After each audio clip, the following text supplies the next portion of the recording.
ان کے پاس ٹائم کی کمی. یہ ذرا سوال آپ سنیں. محمد حشمت صاحب ہیں جن کا ایک بھانجا ہے, اس کے لیے انہوں نے سوال کیا ہے, اور اس کے جو مختلف پہلو ہیں ذرا پلیز, کیونکہ آپ خود جو ہے سائیکیٹری کی فیلڈ سے آپ کا بڑا گہرا تعلق ہے, تو یہ you are the right person being a doctor. اگرچہ ڈاکٹرز کے ہی اوپر ہے, بٹ یو شوڈ درد دل رکھ کے ذرا اس کو ایڈریس کیجیے. میں آپ کی خدمت میں پیش کرتا ہوں. محمد حشمت ہیں فرام ملتان, کہتے ہیں میرا ایک بھانجا ہے 20 سال کا, ہم اس کا علاج ایک ملتان کے سائیکیٹرسٹ سے کروا رہے ہیں. ڈاکٹر صاحب کہتے ہیں کہ افیکٹو ڈس آرڈر ہے. سر میڈیسن سے وہ سویا رہتا ہے, زومبی سا بن گیا ہے, یعنی خاص ہلتا جلتا نہیں ہے, یا سویا رہتا ہے, چلتا بھی تو ہے, موومنٹ اس کی کم ہوتی جا رہی ہے, وزن بڑھتا جا رہا ہے. ہم بہت اپسیٹ ہیں, 1 سال سے وقت بھی زیادہ گزر گیا ہے اس پرابلم. عجیب عجیب وہ باتیں ابھی بھی کرتا ہے, یعنی کہ یہ جو ان کا بھانجا ہے. پہلے مارتا تھا گھر والوں کو, اب نہیں مارتا, تھوڑا فاقہ ہے, مسئلہ تھوڑا سا بہتر ہے دوائیاں لینے سے. ڈاکٹر یعنی سائیکیٹرسٹ کے علاج کے باوجود ہمیں پوری طرح سے کچھ سمجھ نہیں آ رہی. ڈاکٹر صاحب کہتے ہیں آہستہ آہستہ ٹھیک ہو جائے گا, صبر کرو. وہ کہتے ہیں آپ گائیڈ کریں ہمیں. اچھا, یہ دکھتی رگ ہے جس پہ آپ نے ہاتھ رکھ دیا ہے اس مسئلے کو اجاگر کرتے ہوئے, کہ لوگ شاکی نظر آتے ہیں ڈاکٹر سے عمومی طور پر, اور سائیکیٹرسٹ سے بھی, اور جو دماغی امراض ہیں ان میں اور بھی مسئلے ذرا زیادہ الجھے ہوئے ہیں. کریکٹ. اگر آپ اس کی تھوڑا سا مجھے ہسٹری بتانے دیں تو میں آپ کو بتاؤں گا کہ 1950 سے پہلے دماغی امراض کے لیے کوئی مؤثر دوا موجود ہی نہیں تھی. اچھا. سو ٹوٹل ہسٹری جو بنتی ہے وہ کم و بیش کوئی 70 سال کی, یعنی جب پاکستان بنا ہے تو تب کے بعد ایسی ادویات آنی شروع ہوئیں جس سے مؤثر طور پر دماغی امراض پہ قابو پانا ممکن ہوا. جی. اچھا, اب پاکستان میں جو دماغی امراض کے علاج کی ہسٹری ہے وہ آپ سمجھ لیں کہ 1975 کے بعد ہی اس کا آغاز ہوا, اور سب سے پہلے جو علاج دماغی امراض کا کرنا شروع کیا وہ میڈیکل اسپیشلسٹ نے کرنا شروع کیا, کیونکہ سائیکیٹرسٹ تھے ہی کوئی نہیں. ٹھیک.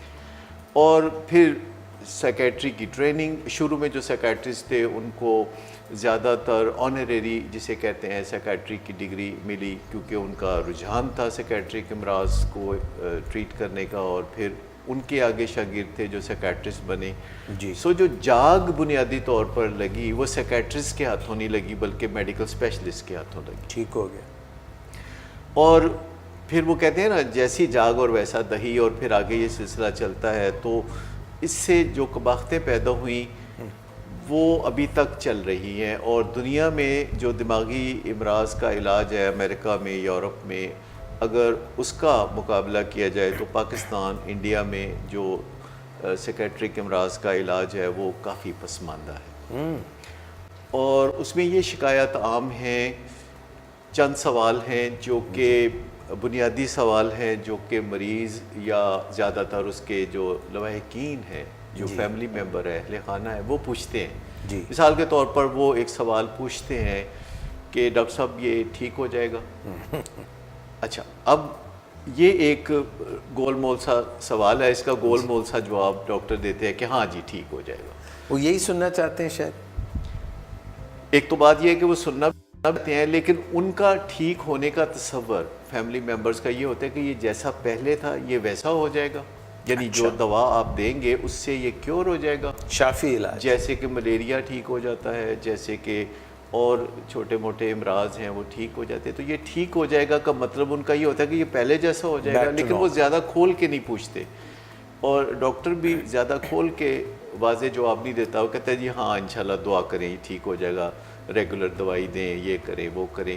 تو ٹھیک ہو جائے گا سے مراد ڈاکٹر کی یہ ہوتی ہے کہ یہ دوا کھاتا رہے تو بیماری انڈر کنٹرول رہے گی, اور آپ کو شب و روز کچھ نہ کچھ پریشانیاں بھی رہیں گی, لیکن سچویشن ہینڈل کرنا آپ سیکھ جائیں گے. یعنی وہ ان کے پوچھنے میں ڈاکٹر کے بتانے میں فرق ہے. ہاں. اچھا, مگر فرق کھلتا نہیں ہے. ٹھیک ہونے کے کئی اور بھی پہلو ہیں. جو دماغی مریض ہوتے ہیں بعض اوقات اپنے فیملی ممبرس کے لیے بہت تکلیف کا سامان بھی بن رہے ہوتے ہیں، وہ غصہ کر رہے ہوتے ہیں، وہ ہاتھا پائی کر رہے ہوتے ہیں، مار پٹائی کر رہے ہوتے ہیں، جیسے انہوں نے بھی بتایا کہ پہلے مارتا تھا اب نہیں مارتا. تو ایک علاج کا پہلو یہ بھی ہوتا ہے کہ مریض کے مار پیٹ سے اور گالی گلوچ سے اہل خانہ کو بچانا. ٹھیک ہو جائے گا سے مراد یہ کہ مارتا ہے تو اب نہیں مارے گا. ٹھیک ہے. اچھا، یہ ایک ہوتا ہے کہ علاج مریض کا کیا جائے جس سے بینیفٹ مریض کو پہنچے، یا علاج مریض کا کیا جائے جس سے بینیفٹ فیملی کو پہنچے. تو فیملی کا بینیفٹ یہ ہے کہ اگر وہ فیملی کو جو ایذا پہنچا رہا تھا یا تکلیف دے رہا تھا اپنی باتوں سے، اپنے پیرانویا سے، اپنے شکوک و شبہات سے، یا مافوق الفطرت باتیں جو وہ کر رہا تھا جس سے کہ ان کو بڑی تشویش ہوتی تھی، تو وہ باتیں اگر رک جاتی ہیں اور مریض سلو ہو جاتا ہے، جسے وہ کہتے ہیں زومبی ہو گیا ہے، ویجیٹیبل ہو گیا ہے، لیکن فیملی ممبرز کی زندگی کچھ آسان ہو جاتی ہے. پہلے اس کی شکل یہ تھی کہ مریض کو اٹھا کے کسی مینٹل ہاسپٹل میں ڈال دیتے تھے، اس میں اس کو قید کر دیتے تھے، اور کبھی کبھی اس کو فیملی ممبر مل آتے تھے، یا کوئی چیز بھجوا دی، یا کوئی فیملی ممبر کپڑے دے آیا لے آیا، بس اتنی حد تک. پر فیملی جو ہے وہ یاد کرتی رہتی ہے اپنے پیشنٹ کو کہ وہ مینٹل ہاسپٹل میں ہے. پہلے جلدی جلدی ملنے آتے ہیں، پھر دیر دیر سے ملنے آتے تھے، پھر ملنے آنا چھوڑ دیتے تھے، پھر وہ وہیں کے عادی ہو جاتے تھے رہنے کے، اور وہ ایک چار دیواری کے اندر رہتے تھے. لیکن 1950 کے بعد جب کچھ میڈیسنز ایسی آ گئیں جنہوں نے دماغی امراض کو قابو میں کرنا شروع کیا، جیسے بلڈ پریشر کی دوائی بلڈ پریشر کو قابو میں کرتی ہے، شوگر کی دوائی شوگر کو قابو میں کرتی ہے، جتنی دیر کھاتے رہیں وہ اتنی دیر قابو کرتی ہے. جب کھانا چھوڑ دیتے ہیں تو پھر شوگر بڑھ جاتی ہے، جب کھانا چھوڑ دیتے ہیں دوا تو پھر بلڈ پریشر بڑھ جاتا ہے. تو ایسا ہوتا ہے نا. لیکن وہ بھی جب ڈاکٹر سے پوچھتے ہیں کہ ڈاکٹر صاحب میں ٹھیک ہو جاؤں گا، تو ڈاکٹر نظریں چراتے ہوئے اعتماد نہیں میں کہتے ہیں آپ ٹھیک ہو جائیں گے، بس دعا کریں انشاءاللہ اللہ شفا دے گا، اور گول مول بات علاج کو جاری رکھیں، صورتحال بہتر ہو جائے گی، خطرے کی کوئی بات نہیں. جیسے فلموں میں نہیں پہلے بتاتے تھے کہ ایک ڈاکٹر بیگ پکڑ کے آ رہا ہے اور وہ کہتا تھا خطرے کی کوئی بات نہیں، میں نے دوا دے دی ہے، کل صبح تک جو ہے مریض جو ہے بہتر ہو جائے گا. صحیح ہے.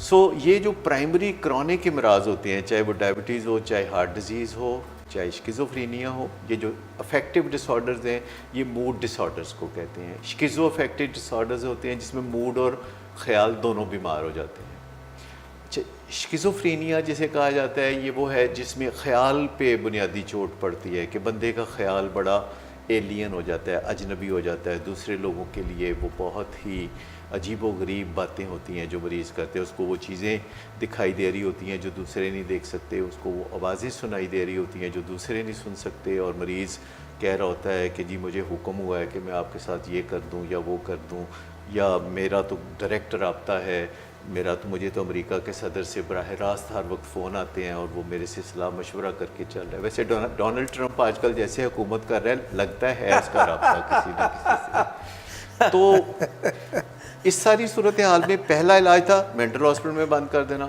دوسرا علاج پھر جب آیا کچھ اور بہتر کہ بھی مریض گھر پہ رہے گا لیکن وہ ایک جگہ بیٹھا رہے گا آرام سے، اور وہ سلو ہو جائے گا، سلو ٹو ٹاک، اور وہ کوئی دنگا مشتی نہیں کرے گا. اگرچہ وہ چلے گا تو وہ ایک روبوٹ سا لگے گا، لیکن گھر والوں کی جو جان ہے وہ ذرا بچی رہتی ہے کہ مار پٹائی نہیں ہو رہی، کوئی الٹی سیدھی باتیں نہیں کر رہا، اور کچھ ایسی دوائیں وہ کھا رہا ہوتا ہے جس سے کہ وزن بڑھنے کا امکان ہوتا ہے. تو اس کا کوئی علاج چاہیے ہوتا ہے جو اس کو نہیں ملتا. ٹھیک. تو عموماً کمپرومائزڈ قسم کی صورتحال ہوتی ہے جس میں اس مریض کے مستقبل کے بارے میں سبھی تقریباً جلد ہی احساس کر لیتے ہیں کہ یہ کوئی خاص روشن نہیں ہے، اور اسے وہ اپنے رائٹ آف کر دیتے ہیں رجسٹر سے. اب ماڈرن علاج ہے وہ بالکل اس طرح کا نہیں ہے، اس میں تعمیر نو ہے اس کی شخصیت، اور امریکہ اور یورپ میں جو علاج اب رواج پا رہا ہے اس میں جو مقاصد ہوتے ہیں وہ زیادہ بڑھ کے ہوتے ہیں. رائٹ. ایک تو موڈ اور مزاج کے امراض ہیں جنہیں افیکٹو ڈس آرڈرز کہتے ہیں، اور ایک تھاٹ ڈس آرڈرز ہیں جنہیں دماغی توازن کھو جانے کی بات کی جاتی ہے، اور کچھ دونوں کا مکسچر بھی دیکھنے میں سامنے آتا ہے. ٹھیک ہو گیا. اور یہ جتنے بھی ڈائیگنوسس کیا جاتا ہے دماغی امراض کا، یہ لیبارٹری کی بنیادوں پر نہیں کیا جاتا. ابھی تک ایسے کوئی لیبارٹری ٹیسٹ نہیں ہے جس میں آپ جیسے ڈائبٹیز آپ لیبارٹری میں ڈائگنوز کر دیتے ہیں، یا آپ دل کے امراض میں بھی آپ کے پاس ایسے ٹیسٹ موجود ہیں کہ آپ کہہ دیتے ہیں جی یہ فلاں فلاں دل کی نالی جو ہے وہ بند ہے اور اس کو یوں علاج ہوگا. اس کو نہیں کر سکتے، اس کوئی میں پیمانہ نہیں. یہ ایک جو کلینکل ایکسپیرینس ہے کسی سائیکیٹرسٹ کا، اس کے تحت وہ اپنی سہولت کے لیے اس کو کسی سلاٹ میں رکھتا ہے تو اسے ذرا آسانی ہوتی ہے. بہت زیادہ ڈائگنوسس کی اس میں اہمیت نہیں ہے. بنیادی طور پہ آپ نے سمٹمز کا علاج کرنا ہوتا ہے. ٹھیک. اور ان سمٹمز کو سپریس کرنا ہوتا ہے جس سے تکلیف نکل رہی ہوتی ہے، اور پھر آپ نے تربیت دینی ہوتی ہے کہ کوئی بندہ سیلف ریلائنٹ ہو جائے، اپنی زندگی خود سے گزارنے کے قابل ہو جائے. اگر بہت آگے بڑھ کے گرم جوشی کے ساتھ زندگی نہیں گزار سکتا تو کم از کم اپنی ضرورتیں، کچھ تھوڑا بہت روزگار، کچھ تھوڑا بہت ذمہ داریاں اٹھانے کے قابل ہو جائے، اور جتنا بھی وہ نارمل زندگی کے قریب ہو جائے اتنا ہی علاج کو کارآمد سمجھا جائے گا. تو ایز سچ نہ تو اس کا جو ڈائگنوسس لیبارٹری سے اسٹیبلشڈ ہوتا ہے، اور نہ ہی کوئی ایسی میڈیسن ہے جو جڑ سے اس کو ختم کرے. ٹھیک ہے. جیسے بخار ہوتا ہے، ٹائیفائڈ، تو اس میں بخار کی دوائی بھی آپ دیتے ہیں، ساتھ ٹائیفائڈ کے مرض کی بھی دوائی دیتے ہیں جو اینٹی بایوٹک ہوتی ہے. تو دماغی امراض میں انفارچونیٹلی ابھی ایسی کوئی دوا نہیں ہے جو جڑ سے ختم کرنے والی ہو، کیونکہ یہ بیماریاں زیادہ تر موروثی ہوتی ہیں، اور اس میں فیملی میں پہلے بھی پچھلی جنریشن میں دائیں بائیں دوسرے مریضوں کا کلسٹر کوئی نظر آتا ہے جن کو اس زمانے میں کوئی اچھا علاج بھی میسر نہیں آیا تھا، اور اس بیماری کے بارے میں کچھ زیادہ ادراک بھی ان کو نہیں ہوتا ہے. اوکے. اچھا، اب جب صورتحال یہ پیش آتی ہے کہ آپ ڈائگنوسس کرتے ہیں تو وہ کوئی لیبارٹری سے اسٹیبلش نہیں ہوتا. رائٹ.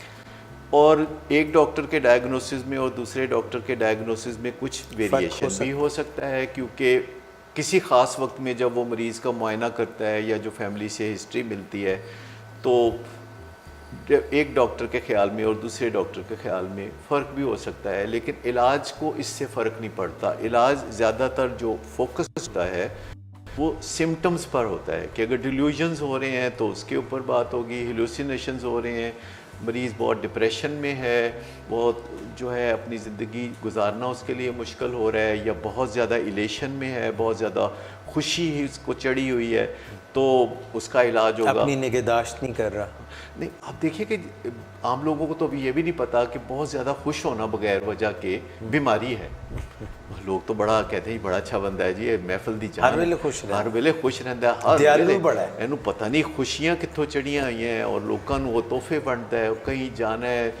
میں نے لوگ دیکھے ہیں جو اچانک فیصلہ کرتے ہیں اٹھ کے تھائی لینڈ چلے گئے، وہاں سے 3-4 لاکھ کے چاکلیٹ خرید لائے، پاکستان میں آ کے اپنے رشتہ داروں کو بانٹ دی. کہتے کیا بات ہے جی، بندہ ہے ساڈا. جس طرح بغیر وجہ کے انگزائٹی اور بغیر وجہ کے ڈپریشن بیماری ہے، اسی طرح بغیر وجہ کے خوشیاں چڑھی رہتی ہیں. اگر کوئی بندہ ہے محفل کی جان بنا ہوا ہے، جوک سنا رہا ہے، ہنسا رہا ہے لوگوں کو، اور بڑا کائنڈ ہے، بڑا مہربان ہے، اچانک جو ہے وہ ایسے فیصلے کرتا ہے جس سے دوسروں کو بڑا فائدہ ہوتا ہے، تو لوگ اس بندے کی بڑی تعریف کرتے ہیں، حالانکہ وہ ایک موڈ ڈس آرڈر میں ہوتا ہے.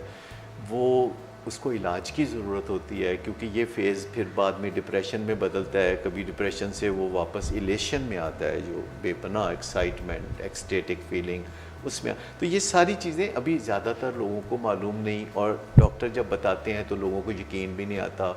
لوگ سائیکیٹرسٹ کے پاس جب جاتے ہیں ذہنی کسی مریض کا توازن کھو جانے پر، تو وہ یہ سوچ رہے ہوتے ہیں کوئی جادو ہو گیا، کوئی ٹونا کر دیا کسی نے، کوئی جن بھوت آ گیا ہے، کوئی دیکھو نا یہ کس طرح مردوں کی آواز میں عورت بات کر رہی ہے، تو ضرور یہ کوئی جن بھوت آ گیا ہے. تو کہتے چلو ڈاکٹر کو بھی ٹرائی کر لیتے ہیں، اور اندر خانے وہ علاج اس کا جادو ٹونے کا اور ان چیزوں کا بھی کر رہے ہوتے ہیں. اور یہ جو 2 گھروں کا مہمان ہے تو وہ بھوکا ہی رہتا ہے. تو اگر ایسا کرنا کوئی لوگ بہت ضروری بھی خیال کرتے ہیں تو پہلے وہ جادو ٹونے کا علاج کر لیں، اور پھر ڈاکٹر کے پاس آئیں تو پورے فیتھ کے ساتھ آئیں. اچھا، اب اس قسم کے امراض میں جو ڈائگنوسس ہوتا ہے وہ 3 سطحوں پہ ہونے کی ضرورت ہوتی ہے. اچھا. پہلا ڈائگنوسس جو ہے وہ سائیکیٹرسٹ کرتا ہے اپنے وسیع تجربے کی روشنی میں، اپنے علم کی روشنی میں، کہ یہ شکیزوفرینیا ہے، شکیزو افیکٹیو ہے، یا بائیپولر ڈس آرڈر ہے، یا یہ انڈوجینس ڈپریشن ہے، یا یہ پینک ڈس آرڈر. تو وہ ڈائگنوسس کرے گا، اور اس کے بعد وہ اہل خانہ کو اتنا علم دے گا وافر کہ اہل خانہ بھی اس کے ہم نوا ہو جائیں اور وہ بھی ڈائگنوسس تک اچھے طریقے سے پہنچ جائیں ایک سائیکیٹرسٹ کی مدد سے. تو یہ دوسری سطح ہو گئی. ٹھیک ہے. اس کے بعد مریض کے جو سمٹمز ہیں ان کا علاج جو بذریعہ ادویہ کیا جاتا ہے جس سے اس کی سینیٹی ریسٹور ہو جاتی ہے یا اس کا موڈ نارمل ہو جاتا ہے یا اس کی ڈپریشن ختم ہو جاتی ہے یا اس کا پینک اٹیک ختم ہو جاتا ہے, تو پھر اس کو ڈاکٹر یعنی سائیکیٹرسٹ اور اہل خانہ مل کے اتنا وسیع علم دے کہ ریٹروسپیکٹیولی پس منظر میں جو بیماری ہے جب اس کا ذہنی توازن بحال ہو چکا ہے, جب اس کی کیفیات ٹھیک ہو چکی ہیں, تو اہل خانہ اپنے رشتے کی بنیاد پر جو تعلق بنتا ہے ان کا, اس سے مل جل کر بات کرتے ہیں اور ایسے واقعات بیان کرتے ہیں, اس کا احوال بیان کرتے ہیں کہ خود مریض جس کا اب ذہنی توازن ٹھیک ہے وہ اپنی بیماری کو پہچاننے لگتا ہے. اگر ہم اسے شرمسار نہ کریں, عزت سے بات کریں اور تفصیل سے بات کریں, شرمائیں نہ, جھجکے نہ, تو پھر وہ بھی اپنے ڈائگنوسس کو پہچاننا شروع ہو جاتا ہے کہ ایک دماغی بیماری ہے جو مجھ کو ہے,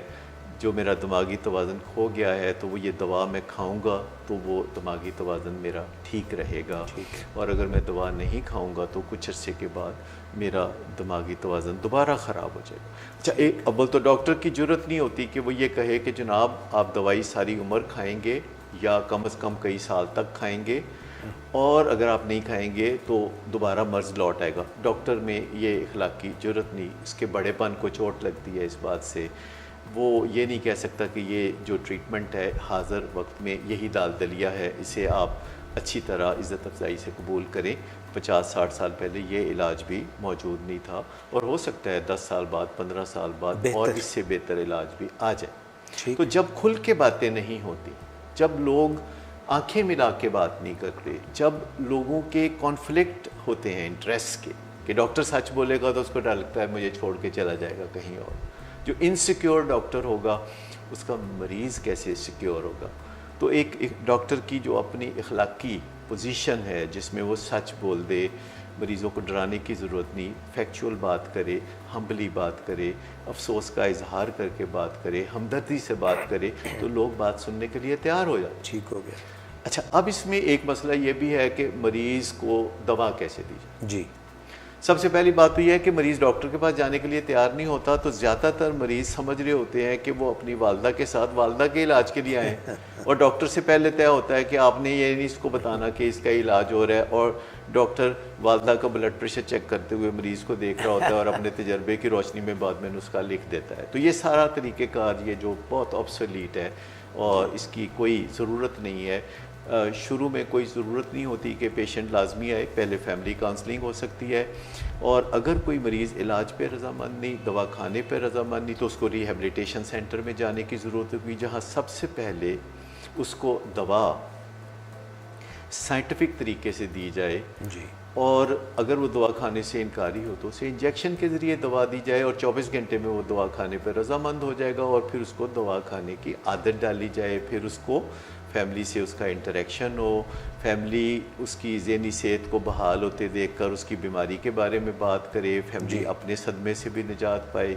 تو الٹیمیٹلی ایک پیشنٹ جو اسپتال میں داخل ہے, چند دنوں کے اندر اندر اس کے فیملی ممبر اس سے یہ کھل کے بات کریں کہ کیا حالات تھے جن میں اسے داخل کرایا گیا, اس کے ذہنی حالات کیا ہیں, اس کی بیماری کیا ہے, اور مریض کو عزت سے, پیار سے اس کی بیماری کے بارے میں اس وقت معلومات دی جائیں جب کہ اس کی ذہنی صحت بحال ہو چکی ہے. اور خوش نصیبی سے آج کل ایسی ادویات ہیں جو 1 ہفتے 10 دن میں ذہنی صحت کو بحال کر دی جاتی ہیں, کر دیتی ہیں. اچھا, جب ایک دفعہ ذہنی صحت بحال ہو جاتی ہے تو وہ پریکٹیکلی دوسرے لوگوں جیسا ہو جاتا ہے.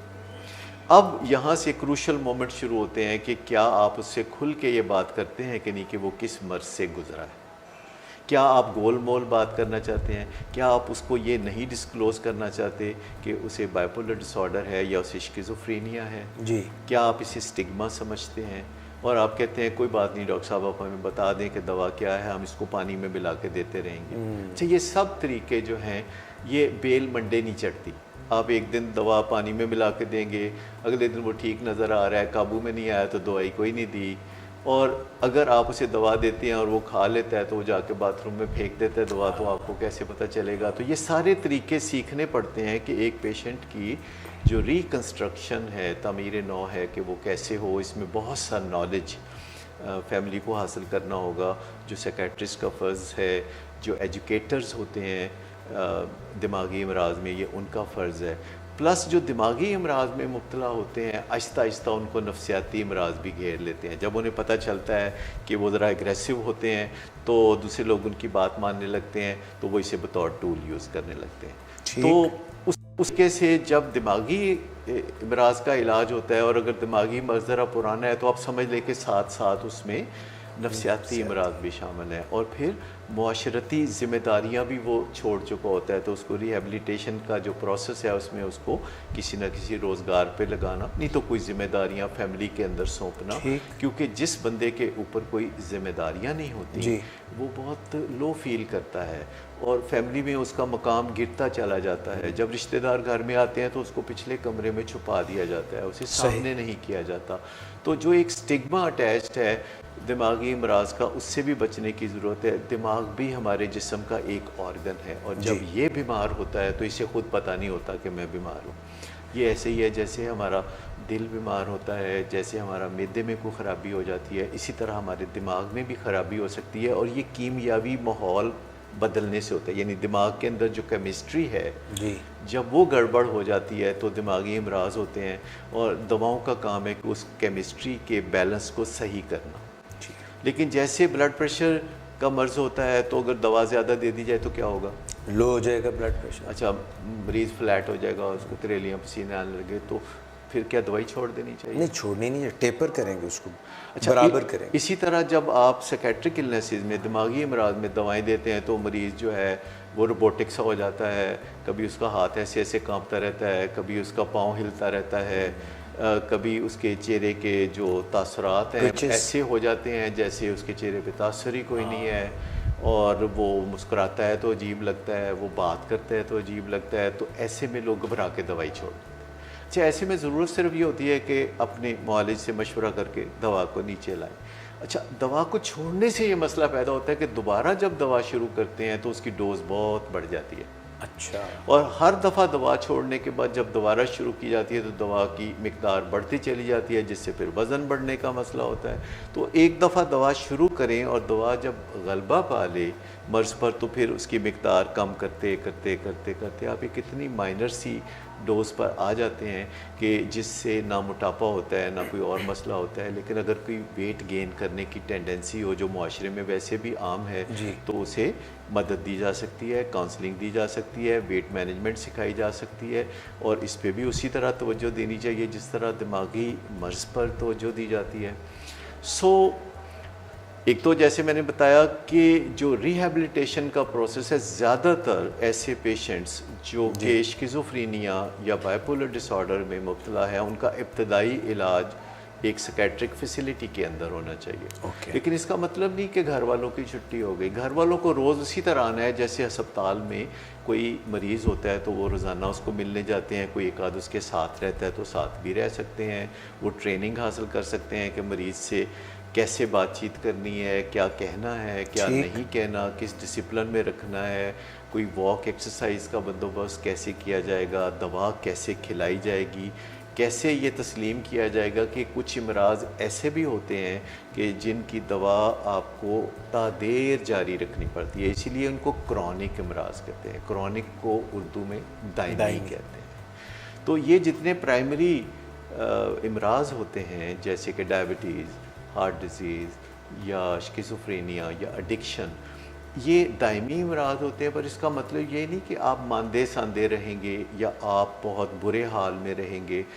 اس کا مطلب یہ ہے کہ آپ علاج کے ساتھ دن بدن بہتر ہوتے جائیں گے. جیسے آپ نے دیکھا ڈائبٹیز کے مریض کام کاج بھی کرتے ہیں. لوگ کہتے ہیں جی میں نے 40 سال تو ڈائبٹیز ہے. کوئی کہتا ہے جی میں 30 سال پہلے دل دا آپریشن کرایا سی بائی پاس. کوئی کچھ کوئی اس طرح. تو وہ بالکل نارمل نظر آتے ہیں. اور اگر پرائمری کرونک امراض میں سے بہترین علاج اس وقت موجود ہے تو وہ دماغی امراض کا موجود ہے، وہ ایڈکشن کا موجود ہے، جس میں وقت گزرنے کے ساتھ ساتھ مریض بہتر سے بہتر ہوتا چلا جاتا ہے۔ حالانکہ آپ دیکھتے ہیں جس کو ڈائبٹیز ہے اس کی ڈائبٹیز دن بدن گڑبڑ ہوتے ہوتے ایک دن وہ آپ کو پتہ ہے کیا ہوتا ہے۔ اسی طرح جس کو دل کا مرض ہوتا ہے تو پھر لوگ سوچنے لگتے ہیں کہ اب یہ دل کا مرض جو ہے آخر میں یہی جان لے گا۔ لیکن جو ایڈکشن ہے، الکوہلزم ہے، جو شیزوفرینیا یا بائیپولر ڈس آرڈر ہے، ان کے اچھے علاج کے ساتھ تو بعض اوقات دوا بھی ختم ہو جاتی ہے، پر ڈسپلن لاگو ہو جاتا ہے، آپ کو ایک لائف سٹائل مستقل اپنانا پڑتا ہے، اور یہ سب کچھ کب ہوتا ہے؟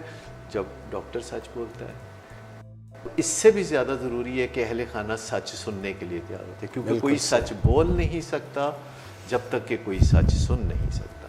ڈاکٹر صاحب بہت شکریہ، محمد حشمت صاحب ملتان سے، جنہوں نے یہ سوال کیا تھا اپنے بھانجے کے متعلق۔ آپ نے بہت ڈیٹیل میں، بلکہ میں یہ کہوں گا کہ آج کا پروگرام جو ہے ہم نے اس مسئلے کو، جو کہ ایک مذاق میں نے بات کہی تھی، وہ جن کی ٹانگ پہ نشان لگ گیا، مگر یہ واقعی ریئل مسئلہ تھا، اور انسانوں کے ساتھ ایسے مسائل بھی پیش آتے ہیں، مگر اچھی ہے کہ آپ نے بتایا کہ اب ہم سائنس کی اس سطح پہ ہے جہاں پہ ایسے امراض کا حل ہے، اور اس کے لیے لازم ہے کہ آپ جو روز افزوں ریسرچ ہے اس سے واقف ہوں۔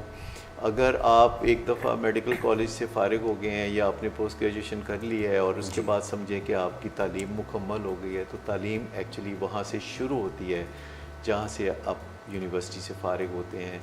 تو روزمرہ سائنٹیفک ریسرچ ہے اس سے واقف ہونا، سوچ بچار کرنا، سچی ہمدردی اور آنیسٹی کے ساتھ بات کرنا، کیونکہ ایک ڈاکٹر کو معاشرے میں مقام اس لیے ملتا ہے، ہر کوئی ڈاکٹر صاحب اس لیے کہتا ہے کہ لوگ اسے ایک مسیحا سمجھتے ہیں۔